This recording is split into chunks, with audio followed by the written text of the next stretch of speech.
જય ધન્વંતરી. હું ડૉક્ટર ખુશ્બુ ઓડેદરા, MD આયુર્વેદ.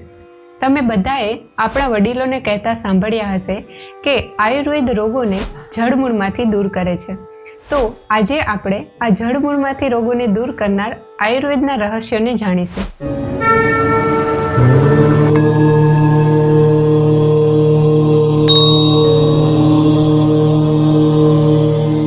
આપણે આગળના વિડીયો એપિસોડ 1માં મોટાપાના કારણો જોયા. સામાન્ય રીતે આપણે મોટાપાને જાણવા માટે વજન ચેક કરીએ છીએ, અથવા તો આજુબાજુના લોકો જ્યારે આપણને કહે કે તમે બહુ જાડા થઈ ગયા છો કે તમારો વજન વધી ગયો છે, એટલે આપણે માની લઈએ છીએ.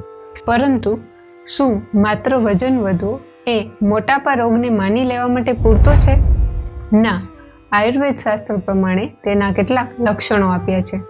જો આ લક્ષણોમાંથી તમારા શરીરમાં એક કે તેથી વધારે લક્ષણ જણાય તો તમે મોટાપાથી પીડિત છો.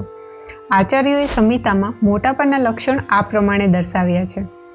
શરીરના અવયવો જેવા કે પેટ, છાતી અને બટકના ભાગમાં ચરબીનો વધારો થવો, શરીરમાં મેદ અને માંસ ધાતુનું વધારે પ્રમાણમાં વૃદ્ધિ થવી, કોઈ પણ કાર્ય કરવામાં યોગ્ય રીતે ઉત્સાહ ન થવો, દુર્બળતા એટલે કે નબળાઈ લાગવી, વધારે પરસેવો વળવો, વધારે પરસેવાથી શરીરમાં દુર્ગંધ આવવી, વ્યાયામ એટલે કે શારીરિક શ્રમ સહન ન કરી શકવો, વારંવાર ભૂખ લાગવી કે ભૂખ સહન ન થવી, વારંવાર તરસ લાગવી કે તરસ સહન ન થવી, થોડું પણ ચાલવાથી શ્વાસ ચડવો, આ બધા મોટાપાના લક્ષણો છે. માર્કેટમાં વજન ઘટાડવા માટે અલગ અલગ નુસ્ખાઓ ચાલે છે, જેવા કે ડાયટ ઉપર રહેવું, ભૂખ્યા રહેવું વગેરે.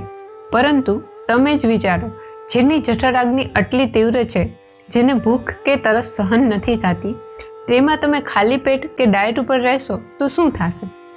આયુર્વેદના આચાર્યોએ ચોખ્ખું લખ્યું છે કે જો મોટાપાથી પીડિત વ્યક્તિને ભૂખ લાગશે અને ભોજન નહીં લે તો વાત પિત્તજન્ય ભયંકર વ્યાધિ ઉત્પન્ન થશે, અને તે વ્યાધિ સ્થૂળ વ્યક્તિને એટલું કષ્ટ આપશે જે રીતે કોઈ દાવા અગ્નિ જંગલને બાળીને નષ્ટ કરી નાખે.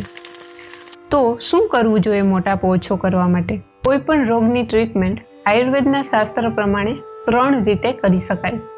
પહેલું, નિદાન પરિવર્જન, એટલે કે તમારું મોટાપા થવાનું જે પણ કારણ છે, જે આપણે એપિસોડ 1માં જોયું, જો તેમાંથી આહારાત્મક કે વિહારાત્મક હેતુમાંથી છે તો તે કારણને બંધ કરવું, અને જો કારણ અન્ય હેતુમાંથી છે તો તે વ્યાધિની સારવાર કરવી, અને મોટાપો આગળ ન વધે તે માટે કેટલાક આહાર કે વિહારમાં સુધારા કરવા.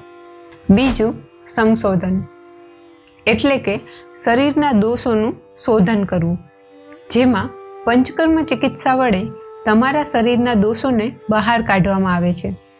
કોઈ પણ સારા આયુર્વેદ ડૉક્ટરની સલાહથી તમારા શરીર માટે અનુકૂળ પંચકર્મ એટલે કે વમન, વિરેચન, નશ્ય, બસ્તી કે રક્તમોક્ષણ કરાવી શકો છો.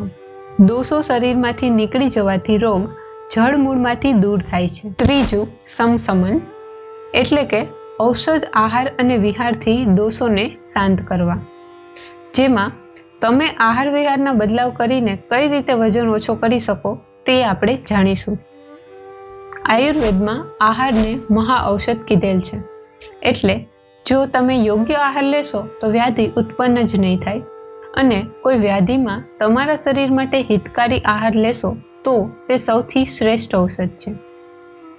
સૌથી પહેલાં તો મોટાપાથી પીડિત વ્યક્તિએ ભૂખ લાગે ત્યારે અલ્પ માત્રામાં થોડું થોડું જમવું જોઈએ, જેથી ભૂખ્યા રહેવાથી રોગીને નુકસાન ન થાય. બપોરે ભૂખ લાગે તે પ્રમાણે જમવું જોઈએ, અને રાત્રે ભૂખથી ઓછું જમવું જોઈએ. અનાજમાં જૂના ચોખા, ષષ્ઠી ચોખા, જવ, કોદરી, ઘઉં વગેરે ખાઈ શકાય. કઠોળમાં મગ, કળથી, ચણા ખાઈ શકાય. શાકભાજીમાં લીલા શાકભાજી, ખાસ કરીને કડવા રસવાળા, જેમ કે પરવળ, કારેલા, સરગવો, એ સિવાય દૂધી, ગલકા, ઘીસોડા, તુરિયા વગેરે ખાઈ શકાય. ફળમાં દાડમ, આમળા, સિંગોડા, તરબૂચ ખાઈ શકાય. દ્રવ વસ્તુમાં છાશ અને મધનો ઉપયોગ કરાય, અને પીવા માટે ગરમ પાણી લેવું. તેલમાં તલનું તેલ, સરસવનું તેલ વગેરે ઉપયોગમાં લેવું. આ બધું હતું શું ખાવું જોઈએ. હવે એટલું જ મહત્વનું છે શું ન ખાવું જોઈએ. તેમાં નવું અનાજ કે નવા ચોખા, અડદ, મધુર રસવાળા શાકભાજી કે ફળ, દૂધ, દૂધની બનાવટ, શેરડીનો રસ, ઘી, દહીં, મેંદાવાળી વસ્તુઓ તથા આગળના વિડીયોમાં આપણે જે મોટાપાના કારણો જોયા છે તે બધાનું સેવન ન કરવું જોઈએ. હવે વિહાર એટલે કે લાઈફસ્ટાઈલમાં શું બદલાવ કરવો જોઈએ. સૌથી પહેલા તો આળસને દૂર કરીને પ્રવૃત્તિમય એટલે કે શારીરિક અને માનસિક બંને રીતે પ્રવૃત્તિમય રહેવું જોઈએ. સૂર્યોદય પહેલા ઉઠવું જોઈએ. આપણી શક્તિથી અડધી શક્તિ સુધી વ્યાયામ કરવો જોઈએ. સૂર્ય નમસ્કાર 3 થી 6 રાઉન્ડ સુધી કરવા જોઈએ. જમ્યા પછી 100 ડગલા ચાલવું જોઈએ. જમ્યા પછી 5 થી 10 મિનિટ સુધી વજ્રાસનમાં બેસવું જોઈએ. આ સિવાય જો કોઈ વ્યસન હોય તો બંધ કરવું જોઈએ. જમ્યા પછી સૂવું કે આરામ ન કરવો જોઈએ. દિવસના બિલકુલ ન સૂવું જોઈએ. આ બધું તમે તમારી જાતે આહાર વિહારમાં બદલાવ કરી શકો તેના માટે હતું. આ સિવાય પણ મોટાપાને જલ્દીથી દૂર કરવા માટે તમારી આજુબાજુમાં કોઈ પણ આયુર્વેદ ડોક્ટરને બતાવીને યોગ્ય આયુર્વેદ દવા લેવી અને તમારા મોટાપાને જલ્દીથી દૂર કરવો.